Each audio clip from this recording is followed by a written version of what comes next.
So in the last episode of Startup Basics, we talked about what is product market fit. So if you didn't watch that one, make sure to watch the first video in this series on product market fit. The link will be in the description.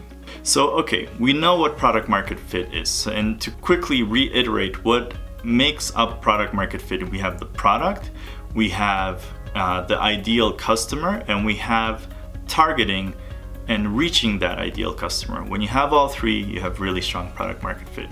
But before you start working on improving your product market fit, you have to figure out where do you stand right now. And not only that, the second thing that you have to figure out is which of those three things could possibly be killing your product market fit, and which of those three things should you be working on to make it stronger. And the reason why is that of those three things, the product is usually the hardest thing to change. Who you target is usually kind of the medium hard thing to change. And the targeting, how do you reach that ideal customer, is usually the easiest thing to change. So if you don't have a very strong measure of product market fit, you want to make sure that, you want to have some indication that it is the product and not who you're targeting before you start making huge changes to the product or pivoting away from what you're currently building.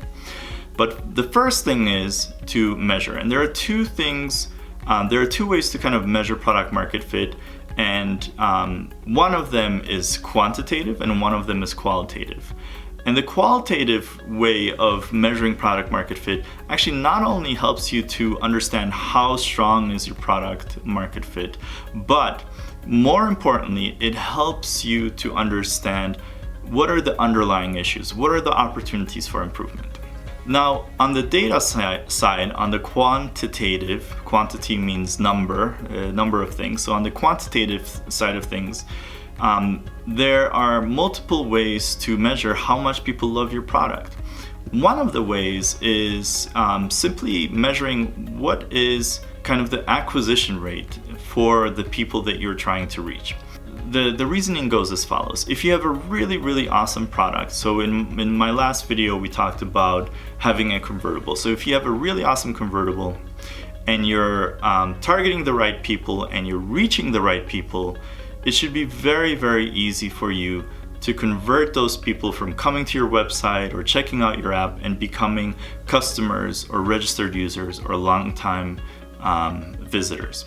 Now, if any of those three things don't work, if you have a really crappy product or you're reaching out to the wrong audience, which is most likely, or you're not being effective in targeting that audience, which is also very likely, you will not have strong product market fit. So once again, going back to the example from the first video, if you're selling convertibles to people in Siberia or in Alaska, then you probably won't have a ton of success. On the other hand, if you're selling your convertible to folks that live in sunny, warm places like California or Florida, you are probably going to have a much higher conversion rate, and meaning that more people are going to come to your website, come to your app, and use it and buy it or buy your convertible.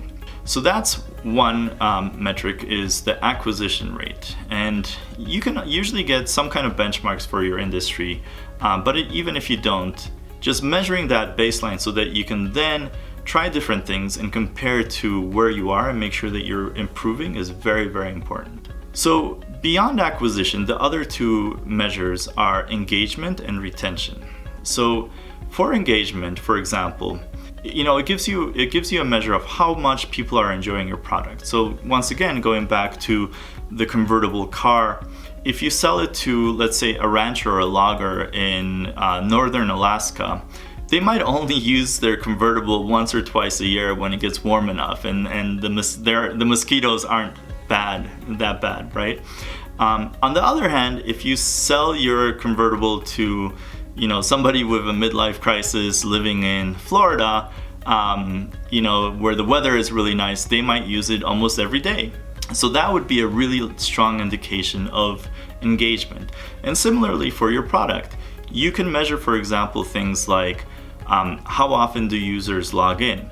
If your product allows them to do something, for example, pay their friends, how many times in a month do they pay their friends using your app?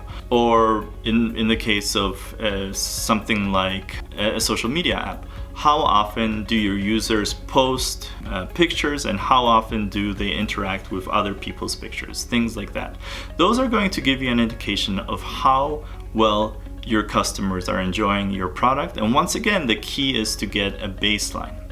The third thing is retention.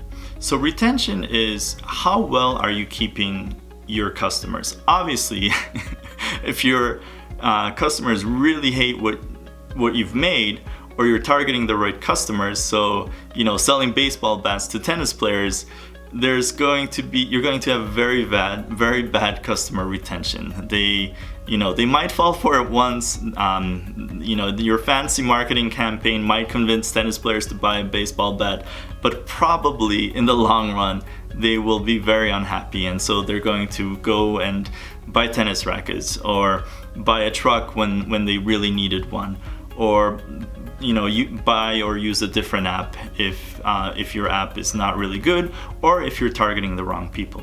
So those are the quantitative measures.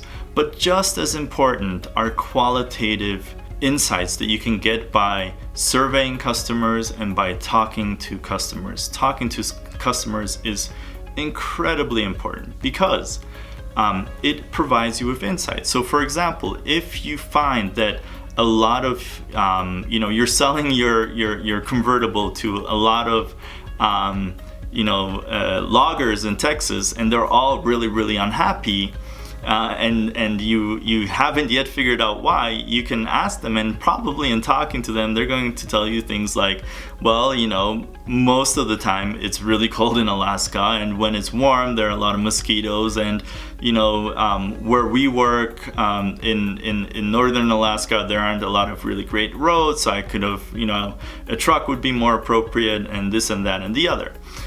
That's very obvious, but oftentimes for startups, when you are just hitting the market and getting new customers and users, those things are not at all obvious. And no matter how smart you are, your customers are always smarter, and they will always give you insights that you could never possibly imagine. So it's super important to talk to them or to survey them. And if you do survey them, you can ask them quantitative questions. For example, how likely would you be to refer our product to your friends?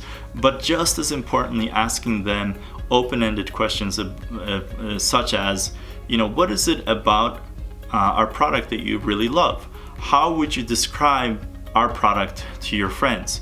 What is something that we can improve to make it better?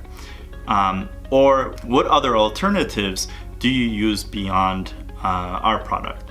Right? So if you're in social media, they might say, well, I don't use your product, I use Instagram and Snapchat, and the reason why I use them is because such or the other. Getting those baseline measures and getting that baseline insight will then set you up for experimenting and trying different things to improve your product market fit. And once you have the benchmark, when you make those changes, you can see whether your numbers are going in the right direction. And if they're not going in the right direction, then you probably need to readjust your strategy. So there you have it. That's step 2 in honing in on product market fit. I hope that you found this video useful and informative. If you have any questions, leave them below, or if you have any great examples of measuring product market fit, I'd love to hear from you as well. And definitely make sure to hit that subscribe button. In the next episode of the Product Market Fit series, we're going to talk about actual experiments that you can run to hone in, and how can you evaluate and prioritize those experiments. So tune in next time to Startup Basics.